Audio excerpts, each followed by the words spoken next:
clásica, esta proyección de los Lumière del tren llegando a la estación y que la gente salía corriendo porque pensaba que los iban a atropellar, ¿no? Algo que era como más teatral, se podría decir, se volvió una industria.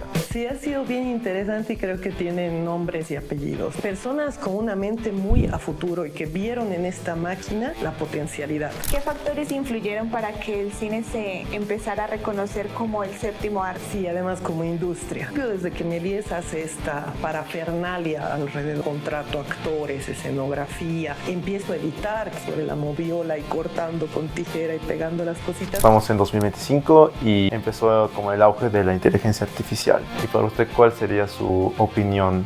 Compleja en el mundo y en Estados Unidos, pero sí es bien acelerado. Como toda tecnología nueva, para empezar implica un cambio en la distribución de roles, en los trabajos, ¿no?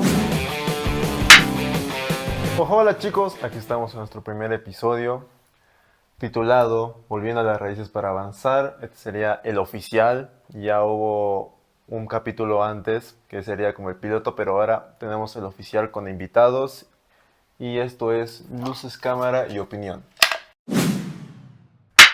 Bueno, ahora está grabando, pero primero que nada vamos a presentarnos y también vamos a dejar nuestras redes sociales, que serían TikTok e Instagram. Síganos como Luces, Cámara y Opinión. Yo me presento, me llamo Alvin Jonathan Ponce Carreño y acá vamos a hacer presentación a nuestra compañera. Mi nombre es Karen López y junto a nosotros nos acompaña la licenciada Rocío Delgadillo. ¿Puedes, por favor, decirnos a qué te dedicas, quién eres? Gracias por la invitación. Yo soy Rocío Delgadillo, soy realizadora audiovisual, cochabambina, trabajo en el área hace ya 2 décadas y bueno, también me dedico a la gestión cultural y a la docencia. Ya, vamos a comenzar con nuestro primer tema, que sería de la imagen al video. Y la pregunta es, ¿qué inventos o experimentos previos sentaron las bases para que se pudiera grabar, ya que como antes, en la antigüedad, como serían los egipcios, utilizaron bueno, se puede decir las estatuas que representaban una pose, representando el movimiento? Eso quería saber cómo se dieron las bases o los cimientos. Sí, en realidad el ser humano anda tratando de atrapar la imagen desde los cavernícolas, ¿no? Hay estudios en Altamira que muestran que la repetición de las vacas, de las cosas que hacían, era como el movimiento, ¿no? Entonces, ya hablando de la fotografía y el cine puntualmente, es interesante ver que aparecen en plenas revoluciones industriales, ¿no? Son fruto de las revoluciones industriales. Entonces, claro, imagínense, es un momento en que en el mundo se están peleando inventos, ¿no? En el mundo los inventores tienen un lugar y están creando cosas con vapor, con electricidad, con carbón.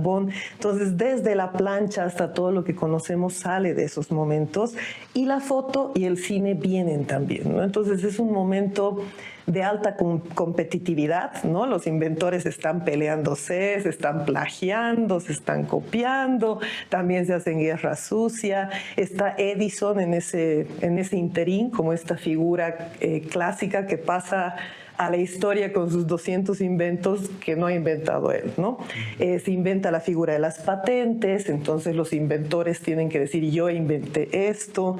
Todo eso se reconfigura en esta historia de la modernidad, ¿no? Desde que hemos empezado a vivir en esa época y es ahí que aparecen la foto, la cámara fotográfica propiamente y el cinematógrafo. Y no es que tienen un inventor, sino que son como Frankensteins, ¿no? Que son invento de por aquí, invento de por aquí hasta llegar a lo que ahora conocemos. Entonces es una época muy interesante, sí. Sí, también ese punto de que cada persona así improvisada o experimenta, por ejemplo, con el de la cinta empezó como a experimentar o a quitar y logró, bueno, perdón, logró hacer como los disparos con especies de quemado con fósforo, ¿no ve? Haciendo los flashbacks. Sí. Es bastante interesante y también nuestra compañera tiene algo que decir. Como en algún momento yo vi en Historia del Arte como el zoótropo, Sí, que daba como vueltas, todo eso. Creo que desde ahí empezó el tipo de movimiento, intercalando imágenes para que se viera la ilusión, porque creo que en ese momento se consideraba una ilusión. Ujú. Sí, de hecho, antes de que propiamente aparezca el cinematógrafo, hay un montón de pequeños inventitos, ¿no? Que eran juguetes. Por ejemplo, el taumatropo es que es como una monedita de cartón, ¿no ve? A un lado pongo un pajarito y al otro lado una jaula. Entonces lo estiro, da vueltas y da esa ilusión óptica de que el pajarito está dentro de la jaula. Entonces ya el ser humano estaba fascinado con este engaño, ¿no? Porque parecía magia. Entonces este engaño. Pero claro, ya en Medio Oriente se había estudiado la óptica, digamos que no era que no sabían de dónde venía. Sí había una ciencia detrás que ya iba entendiendo cómo funcionaba, ¿no? La conexión ojo-cerebro y la capacidad de lo cognitivo, ¿no? De este mundo que creemos que existe, pero en realidad lo tenemos en un constructo mental, ¿no? Entonces sí han habido un montón de pequeñas maquinitas como artilugios, mencionas el zootropo y otras muchas, ¿no? Que eran hasta juguetes para niños, para jóvenes y jugaban con esto de atrapar el movimiento. Y gracias a estos inventitos chiquitos se ha ido haciendo la cámara propiamente, ¿no? Por ejemplo, había uno que no me acuerdo el nombre, pero inventó una especie de proyectora con espejos, con un montón de espejos en la competencia. Y él fue el que inventó el que a la cinta se le pongan huequitos en los laterales para que pueda pasar la cinta con manivela. Entonces, eso después se integra al cinematógrafo de los Lumière. Pero el invento de este otro señor, que ya ni recuerdo su nombre, pasó, o sea, se olvidó, incluso se dice que él tuvo un arranque de histeria y lo rompió todo, ¿no? Porque son un montón de inventos que se han quedado atrás en la historia, ¿no? Pasemos a otro tema, que sería la ilusión y la magia. Antes se consideraba el cine en sus inicios más como un truco visual o que el arte, así como lo consideramos ahorita. Han sido pocos años, ¿no? O sea, han sido poquísimos años porque el cinematógrafo propiamente aparece en 1895. Y ya para 1910, gente como Méliès ya había hecho industria, ¿no? Y ya había visto que este era el futuro del consumo de arte masivo, ¿no? Pero claro, en este interín de añitos en que la gente por primera vez está viendo la imagen en movimiento realmente, no en un truco de ilusión óptica, claro, es mítica esta proyección de los Lumière del tren llegando a la estación y que la gente salía corriendo porque pensaba que los iban a atropellar, ¿no? Y no deja de ser gracioso porque obviamente la gente de finales de 1800 vivía igual que nosotros, a colores, con volumen, con profundidad, pero pensaron que este tren plano en blanco y negro iba a salir de la pared, porque no estaban acostumbrados. Por lo que era algo diferente, algo nuevo. Y aparte, como dijo usted, ya como la ilusión y también los primeros pasos, lo que sería al cine, ¿no? Y eso da paso a la siguiente pregunta, que sería de cómo algo que era como más teatral, se podría decir, se volvió una industria. Por ejemplo, creo que la primera película fue la de la Luna, ¿no ve? Que van al espacio y se nota cómo llegan y empiezan a pelear con los alienígenas. Y eso, ¿cómo empezó de algo tan teatro o que estén solo para una persona que pueda ver unas imágenes, movimientos? Sí. ¿Cómo pasó eso tan rápido? Sí, ha sido bien interesante y creo que tienen nombres y apellidos, ¿no? Está Georges Méliès, está Alice Guy, que son personas con una mente muy a futuro y que vieron en esta máquina la potencialidad. Los Lumière no. Los Lumière inventan el cinematógrafo y lo proyectan como tú dices, ¿no? En ferias, pagabas un penique por ver 3 cortos de 50 segundos y normalmente eran cortos que mostraban una situación, ¿no? Los obreros saliendo de la fábrica, ¿no? Gente regando unos jardines, no había historia, no había relato, nada. Era solo la imagen en movimiento, tal cual una situación así medio de circo, una cosa así.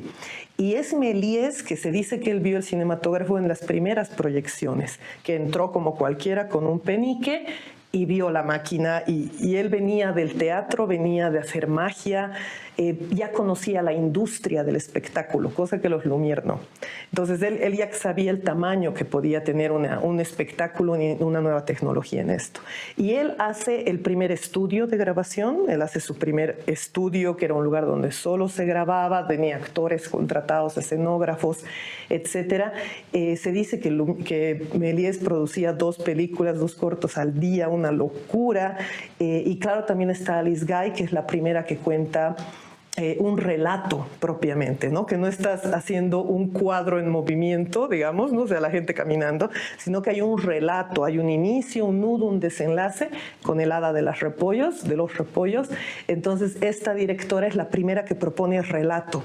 Y Méliès propone todo lo espectacular. Después, claro, él también hace muchos relatos, ¿no? Entonces, este tipo de visionarios son los que van a catapultar este arte. Y en muy pocos años, en 10, 15 años a lo sumo, se masifica. Por ejemplo, en Bolivia se dice que en 1904, 1908 ha llegado el primer cinematógrafo. Es en los primeros 10 años del invento de la cámara. Eso no pasaba con la plancha a vapor, tardaba en llegar 30 años, digamos, ¿no? Pero el cinematógrafo sí se expande rápidamente en el mundo y la verdad que las personas, si bien al principio les chocaba tener la imagen en movimiento, después rápidamente se vinculan y viene a ser el arte más popular ahorita, ¿no? Mientras se adapta uno también a lo nuevo. Ajá. Bueno, ya avanzando un poquito más a ya la actualidad, digamos, ¿qué factores influyeron para que el cine se empezara a reconocer como el séptimo arte? Que así es como lo conocemos ahorita, ¿no? Sí, además como industria, ¿no? Sí. Que es una gran diferencia. Desde el principio, desde que Méliès hace esta parafernalia alrededor, ¿no? Contrato actores, escenografía, empiezo a editar, que se editaba sobre una mesa, ¿no? Sobre la moviola y cortando con tijera y pegando las cositas, pero desde que empieza a catapultar esto, también empieza a tener réditos, ¿no? Empieza a cobrar entrada, entonces se nota esto, que por un lado puedes ganar mucho dinero, que le gusta mucho a la gente, pero por otro lado que es costoso. No es como los otros artes, que mal que bien puedes estar tú pintando en la calle, haciendo música en la calle, escribiendo en la calle, bailando. Para hacer audiovisual necesitas este apoyo técnico y de gente, y normalmente ambas cosas cuestan. Entonces, ahí el cine se configura como este séptimo arte, a la vez que desde el principio es industria, ¿no? Entonces, ni bien llega a Hollywood, estamos justo el inicio del siglo XX pasado, ha estado muy marcado por guerras, por grandes migraciones. Entonces, entre la Primera y la Segunda Guerra se configura Hollywood por muchos de estos talentos que migraban de Europa, ¿no? Entonces se configura como esta gran industria estadounidense. De hecho, Los Ángeles era un desierto, se vuelve la ciudad que es por estos cineastas que llegan a este desierto huyendo de los impuestos y huyendo ¿no? del control, digamos, de Washington sobre sus propios relatos, y empiezan a hacer la industria en el desierto, y la cosa ha crecido hasta donde la vemos el día de hoy. Sí, y Los Ángeles se considera como una gran fuente de cinematografía. Sí, es una de las grandes ciudades donde se produce, ¿no? Porque tiene que ver con eso, que tienen la infraestructura, tienen los estudios, tienen las ciudades que están acostumbradas a que se grabe audiovisual ahí, presentan una malla, ¿no? Una red que es economía naranja, desde la señora de la tiendita hasta que el que te alquila luces, el chofer que vas a alquilar para llevar en bus a tus actores o al crew técnico, se configura toda una malla económica. Entonces, las ciudades que manejan esto, como Hong Kong, como Los Ángeles, hay varias, ¿no? En la India hay varias, Bombay, están no solo acostumbradas a ver rodajes, sino que es mucho más barato, logísticamente se puede, ¿no? Es uno de los grandes problemas con el cine latinoamericano. Sí, Sí, también esa parte de, como se dice, barato y a la vez como que es un auge para todo el mundo, ya que gana millones y millones de dólares, aunque muchos, como se dice, vas a la entrada y solo pagas, por ejemplo en Skybox, solo pagas 20 bolivianos por la entrada, pero eso se empieza a acumular por la cantidad de gente y es bastante, como se dice, extraordinario, ya que todo se junta y después hay como la taquilla, que es donde se gana el doble o el triple dependiendo como la película. Y empezaron de más en más, ¿no? Por ejemplo, creo que la más cara es la de Avatar, ¿o cuál sería la más cara, la película? sí, puede que sea Avatar. Sí, creo que fue. Bastantes, y después, como dijeron en Ángeles, bueno, en Los Ángeles, hay en cada actor tiene su cuadro. Es bien interesante eso. Sí, sí, es una ciudad que está viva por el cine, ¿no? O sea, de hecho, si uno va a hacer turismo a Los Ángeles, fuera de lo cinematográfico, no hay mucho que hacer, digamos. Se ve ahí las estrellas. Esa onda, sí. Y también cómo esto da paso como al cine actual. Ahora estamos en 2025 y empezó como el auge de la inteligencia artificial. Y para usted, ¿cuál sería su opinión allá en Estados Unidos? Compleja en el mundo y en Estados Unidos, ¿no? Es un tema bien complejo, es un momento tecnológico que esperábamos, está en un montón de novelas, de películas, no es algo que no veíamos venir, pero sí es bien acelerado, ¿no? Como toda tecnología nueva, para empezar, implica un cambio en la distribución de roles en los trabajos, ¿no? Entonces, obviamente, cuando se han inventado los telares mecánicos, ha habido un montón de tejedoras y tejedores que se han quedado sin trabajo, pero la industria se reconfigura, ¿no? En el caso del audiovisual, incluso la imagen gráfica, creo que estamos en ese momento de adaptación o muerte, digamos, ¿no? Te adaptas o mueres.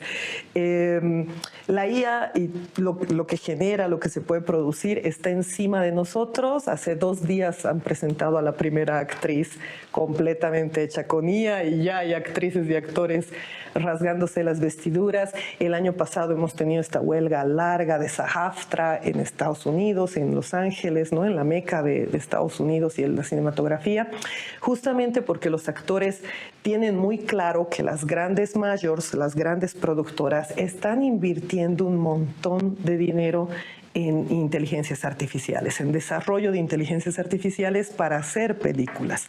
No estamos hablando de ChatGPT, ¿no ves? Sino de la propia IA de Paramount, la propia IA de Golden Mayer. Entonces, y no solo van a lo actoral, se van al guión, se van a la animación, se van a la edición. Entonces, claro, la primera alarma es para toda la gente que está años tratando de hacer audiovisual y que probablemente mañana se quede sin trabajo, digamos, ¿no? Pero como te digo, la industria se reconfigura, entonces van a sobrevivir los que sepan adaptarse al uso de las IAs, a volverse capísimos en los prompts, en saber utilizar la IA, porque tampoco es que la IA da magia, ¿no? Hay que saberla llevar. Pero, por ejemplo, lo que pasaba con SAG-AFTRA es bien interesante en cuanto a cómo puede cambiar la industria. A los actores que han pedido que se les reconozca el tiempo de metraje en pantalla, más allá de si es su cara o está animada. ¿Por qué? Porque ya había pasado en BoJack Horseman, ¿no? Que este personaje animado es actor, se va por X o Z motivo un buen tiempo y tenía un contrato para una película. Y cuando vuelve todo apesadumbrado, así de, uy, me van a reñir, le dicen, no te preocupes, porque en tu primer día de trabajo lo que hemos hecho es este escaneo físico de ti. Así que no te preocupes, ya hemos grabado la película, ya la hemos editado y de hecho estás nominado al Oscar. Así que tranquilo. Entonces ya hace años ya se veía venir esto, ¿no? Y esta preocupación que claro en la serie cómica lo toman con chiste, pero para los actores el año pasado ha sido real, porque eso puede pasar de verdad. Y hay actores como Robert Downey Jr. que tiene un contrato, así que aunque me muera, si me animan, mis abogados van a venir por ti, porque puede pasar, ¿no?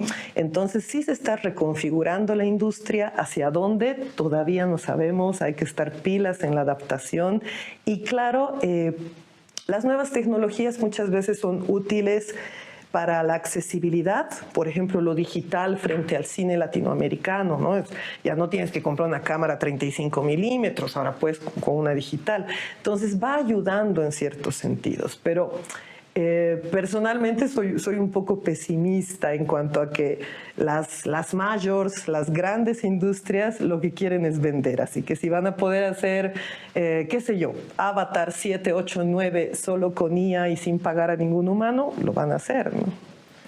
Es bastante triste porque también está el caso, como usted dijo, de los actores. Que Stan Lee, aún estando muerto, estaba en una convención para que le puedas preguntar. Sí. Es una pena.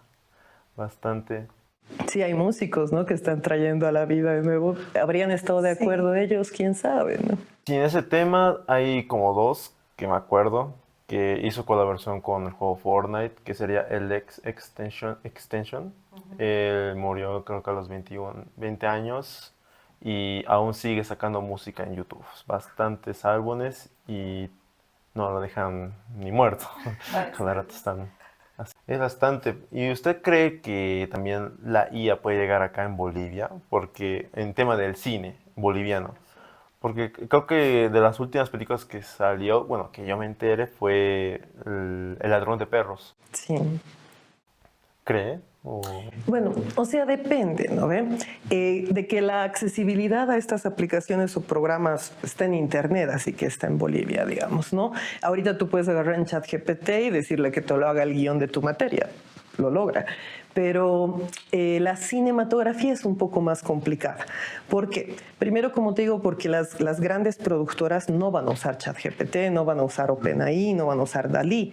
Van a usar su propio software con su propia IA entrenada. Entonces, a eso ya no vamos a alcanzar nosotros. Comprar esa patente, pagar las regalías de esta tecnología de las majors, seguro va a ser solo para primer mundo. Pero estas tecnologías se pueden hacer, ¿no? De hecho, si tú hablas con gente de Halasoft, si hablas con gente de sistemas, se puede hacer tu propia IA acá. ¿Cuán útil nos es? Ahí está la discusión. Películas como El ladrón de perros no las necesitan porque son guión, actores. Ahorita está esta nueva actriz que es completamente IA, pero imagínate lo que es renderizar todas sus escenas. A nosotros no nos va a servir eso. Mejor seguimos nomás buscando a un actor que sea lustrabotas y lo hacemos famoso, digamos, ¿no? Pero, como te digo, va a depender. Si queremos hacer un Avengers boliviano, bueno, ahí sí vamos a tener que usar algo de IA porque no se logra con nuestra capacidad de producción convencional, digamos, ¿no? Sería más casero, más que todo. Exacto. Pero, ¿qué será más complicado? Digamos, eso que decías de la renderización o contratar realmente a un actor y que lo haga.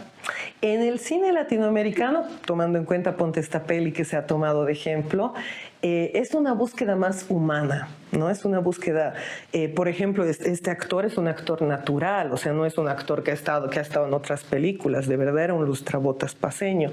Y en el cine boliviano, latinoamericano, hay muchísimos ejemplos de actores naturales. Entonces, cuando uno hace esa historia y buscas un actor natural para que tenga esa organicidad, esa autenticidad, y además conectas con esta persona, como director creas un vínculo con esta persona, definitivamente eso no lo vas a lograr en la IA.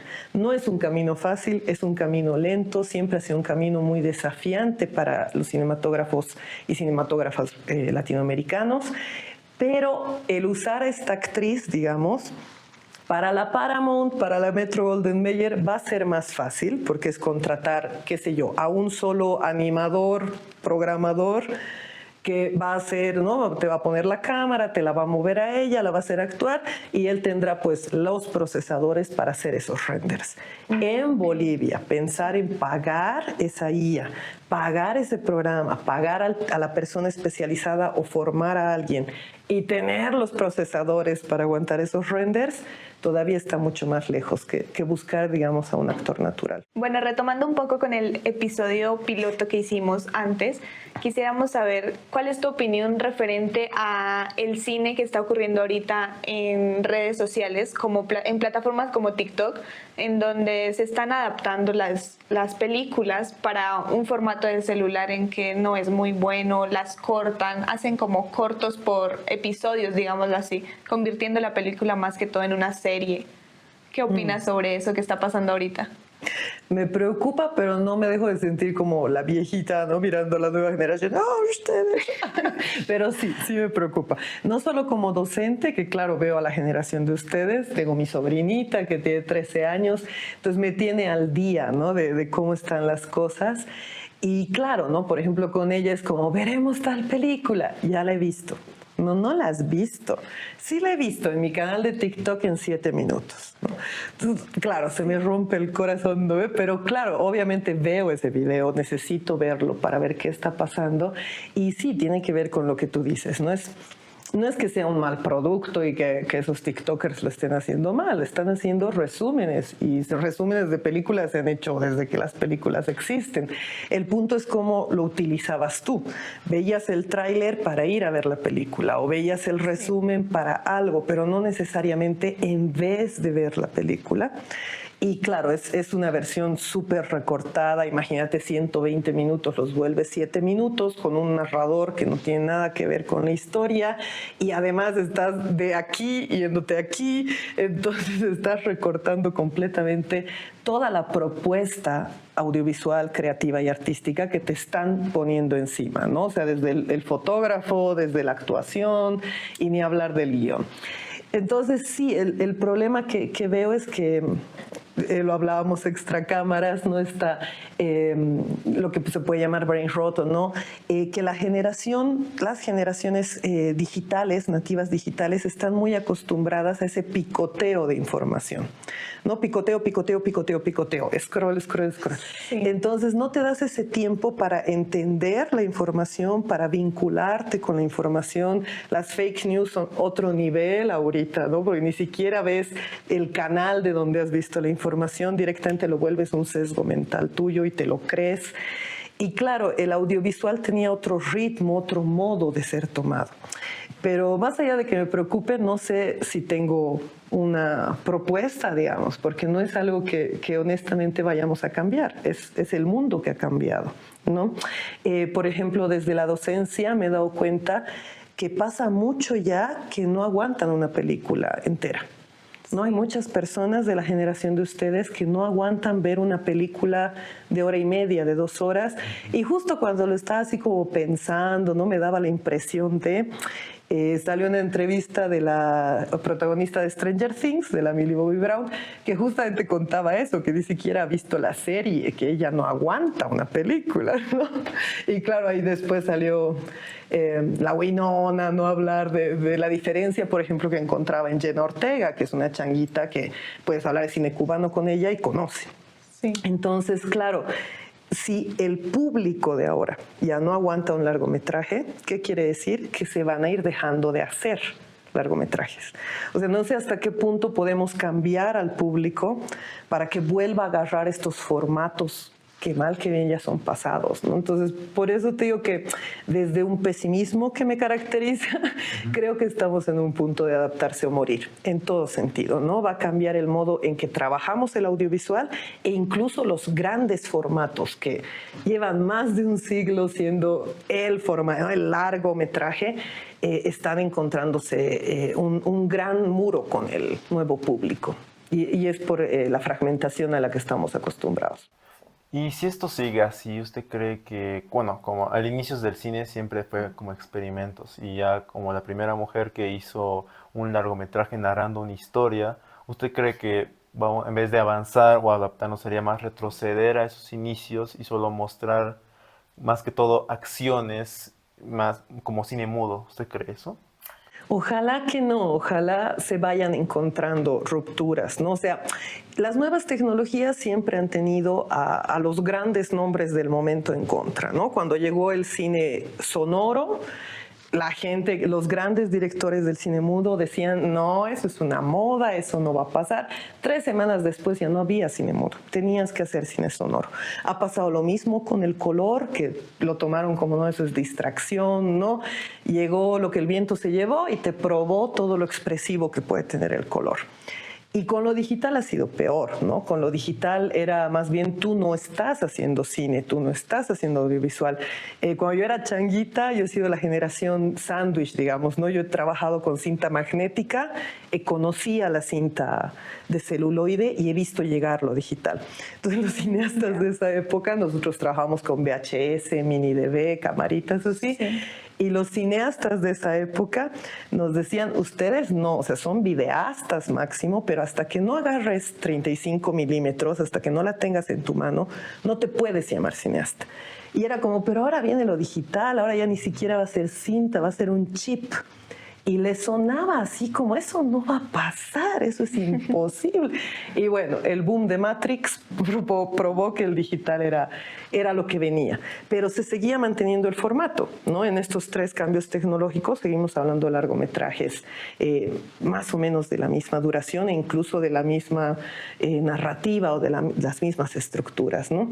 Entonces, creo que el camino, digamos, está siempre en lo subversivo, está siempre en las rupturas. Igual extracámaras, se hablaba, ¿no?, de Dogma 95, de la nueva ola francesa, de todos estos momentos de ruptura. Este es el cine que se está haciendo, el cine que da plata. Siempre ha habido un loco o una loca que dice, ah, sí, pues yo voy a hacer lo contrario, voy a hacer esta locura, voy a hacer esto. Y esas rupturas al final incluso se han terminado insertando en nuestro modo normal de hablar con audiovisual, como todo lo que nos viene de la nueva ola francesa, como el jump cut, ¿no?, que en su momento era así la cosa más rara, esto de cortar, que ahora lo hacen los youtubers todo el tiempo y no nos molesta, ¿no? Entonces tal vez va por ahí, que su generación necesita encontrar a sus propios locos y locas. Más que todo, como sería un poco más como la animación experimental, como por ejemplo Spider-Man o The Dogma. Sí, pero ahora ya los editores o los youtubers no buscan ya editores, sino la IA, hay IA especializada directamente en esos temas. Es bastante triste y sí. Claro, porque la IA se está entrenando. ¿Y con quién se está entrenando? Con los grandes genios de los que podrías aprender viendo películas y listo, ¿no? Pero claro, con las IAs me da mucho esta impresión de que tiene que ver con algo que es muy del espíritu humano, que es la flojera, ¿no? Es el facilismo. Entonces, te da flojera hacer un guión y el chat GPT te lo haces mientras comes tu hamburguesa, ¿no? Entonces, ya está ahí, ya está en tu mano, ¿no? Entonces, creo que, por eso te digo, creo que tiene que ver más con las rupturas, mal que viene una persona que está en contra del sistema establecido o en contra de algo que ve injusto, no va a tomar el camino fácil, va a decidir seguir el camino aunque sea un poco más laborioso, ¿no? Lo que no lo exime de usar IAs. Ahorita al ritmo que van las cosas, pronto se van a estandarizar, ¿no? Es decir, si antes como diseñador gráfico en una empresa te decían, me entregas 5 artes a la semana, perfecto. Ahora con las IAs se dan cuenta que puedes entregar 5 o 20 artes al día. Entonces, eso no hace que tengas más vacaciones, para nada. Eso hace que ahora tu canon sea entregar 20 artes al día. Entonces, ¿cómo vuelves a hacer el proceso sin IA si ahora tienes que entregar tanto? ¿No? Y ese es el problema de la estandarización capitalista, mercantilista. Bueno, otra cosa que veíamos o que tocamos el episodio pasado fue la nueva tendencia que ahorita está haciendo Netflix, digamos, de sacar películas o series por partes. Entonces lo dejan en stand-by y ya 2, 3 meses después sacan la otra parte para que la gente siga teniendo como esa expectativa. No sé, ¿qué piensas? Bueno, digamos que esto del cliffhanger, ¿no? El final, el season finale que va a terminar, el cliffhanger es colgando del abismo, ¿no? Ya viene desde la televisión relativamente así, ya 70s, 80s, podías tener esto. Y normalmente en televisión terminaba una sesión, una temporada, y tenías que esperar 6 meses a que llegue la primera temporada. Entonces, digamos que el público estaba un cacho acostumbrado a esto en televisión, que eran formatos bien diferentes. Entender la pantalla gigante, el cine, cómo se consumía el cine, ibas en familia, la sala oscura, ¿no? Tenía su misticismo.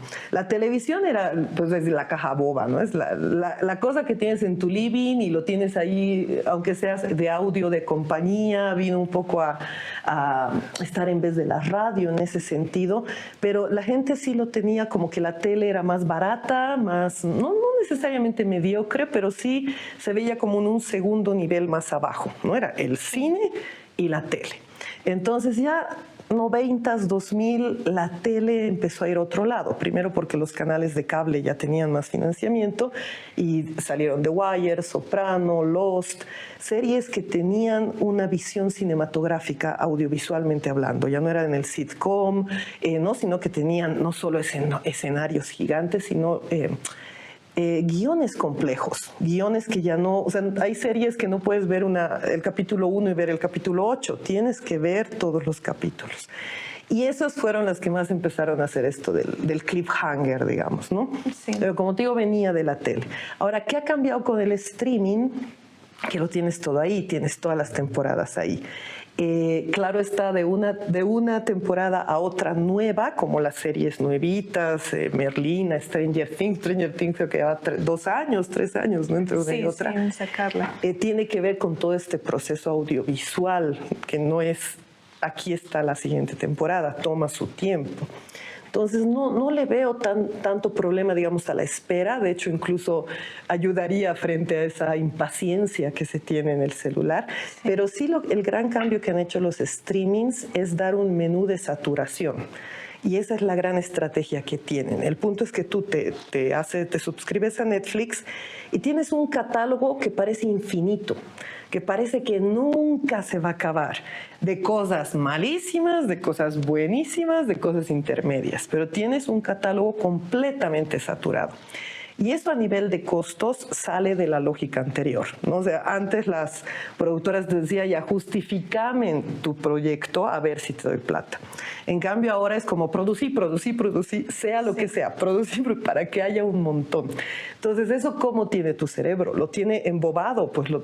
Porque tienes todo ese menú gigante que sabes que nunca lo vas a acabar, picoteas y ya no importa si es mala peli, ya no importa si has visto la temporada 2 antes de la temporada 1, porque estás picoteando. Ese sí ha sido el gran cambio, ¿no? de lógica que ha tenido el streaming. Todo eso está ligado a otra pregunta que quería hacerte. ¿Crees que las plataformas de streaming, así como Netflix, son ahorita un enemigo para el cine tradicional? Es una discusión que se ha tenido muchísimo, especialmente con Roma, cuando quiso entrar tanto a Cannes como a los Óscares, porque claro, no, esta peli viene del streaming, digamos, ¿no? Pero Roma, frente a las otras películas que ha hecho el director u otras películas latinoamericanas, no es que se diferencia no como algo más facilito, para nada. Entonces, por un lado, el streaming ha sido una fuente de recursos, de producción ejecutiva para un montón de productos que antes no encontraban. Ahorita que ha salido tanto Stranger Things, los directores han estado llevando la serie durante 2 años a todas partes y nadie les daba bola. Entonces Netflix ha tenido esta capacidad, como tienen la saturación como lógica, de también dar chance a un montón de proyectos que no encontraban cabida. Entonces, por ese lado, el streaming ha sido interesante, nuevamente en accesibilidad, en apertura. Pero volvemos a lo mismo, los dueños de Netflix quieren lucrar, quieren ganar dinero, punto, digamos, ¿no? Entonces, no sé hasta qué punto los veo como un mal enemigo, un mal competidor. Sí está cambiando la lógica y sí las salas están teniendo grandes problemas para llenarse nuevamente. Pero, por ejemplo, en Bolivia tenemos otros problemas con las salas, más que, o sea, digamos que a los Avengers se van a llenar 5 salas. No es que no va a ir la gente a ver eso, sí va a ir.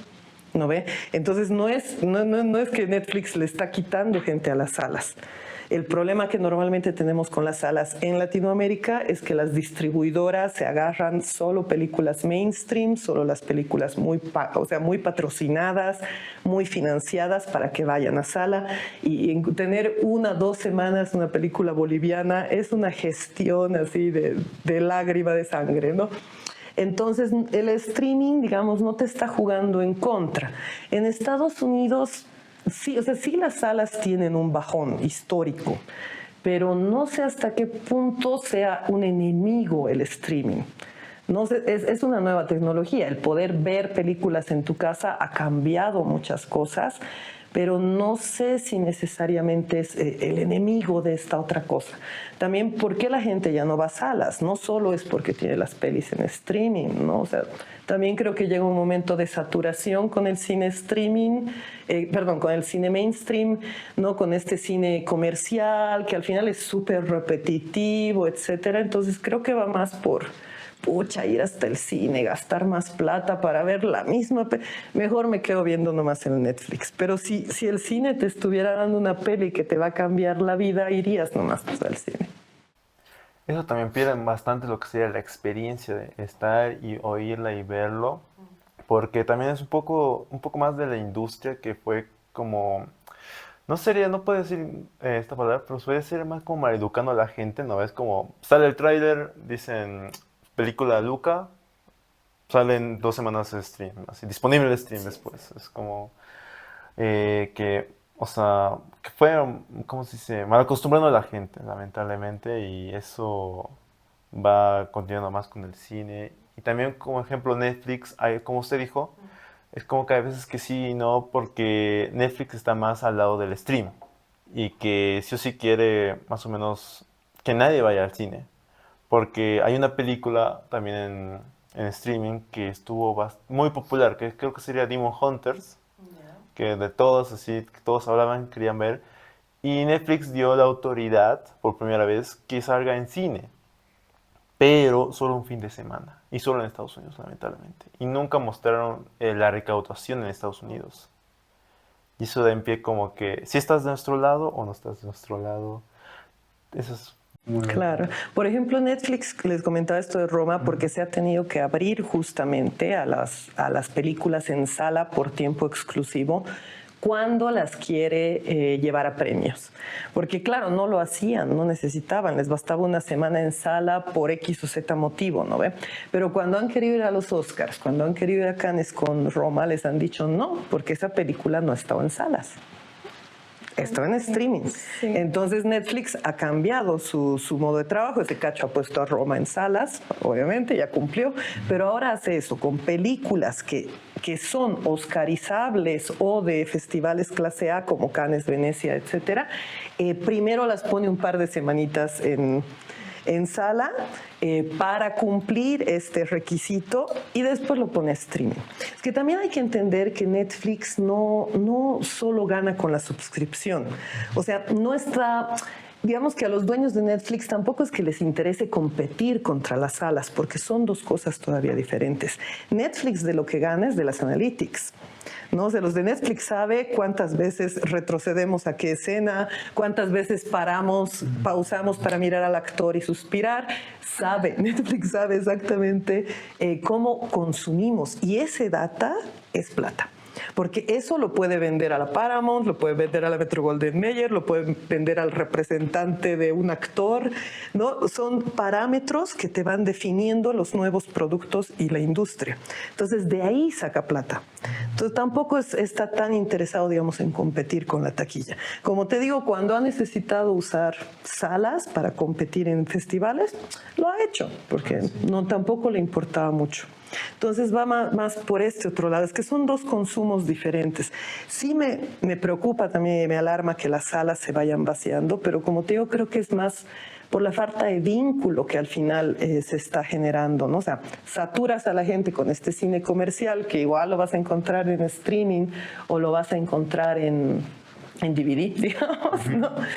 Pero por el otro lado no estás proponiéndoles, es que el cine, de verdad hay películas que te cambiaban la vida, ¿no? O sea, ir a ver la sala con todo el misticismo que tenía, salía siendo otra persona. Y ahorita, ¿qué películas te dan esa sensación, ¿no? Bueno, también ya llegó la hora y bueno, hay que acabar el episodio. También un agradecimiento a usted, muchas gracias por aceptarnos.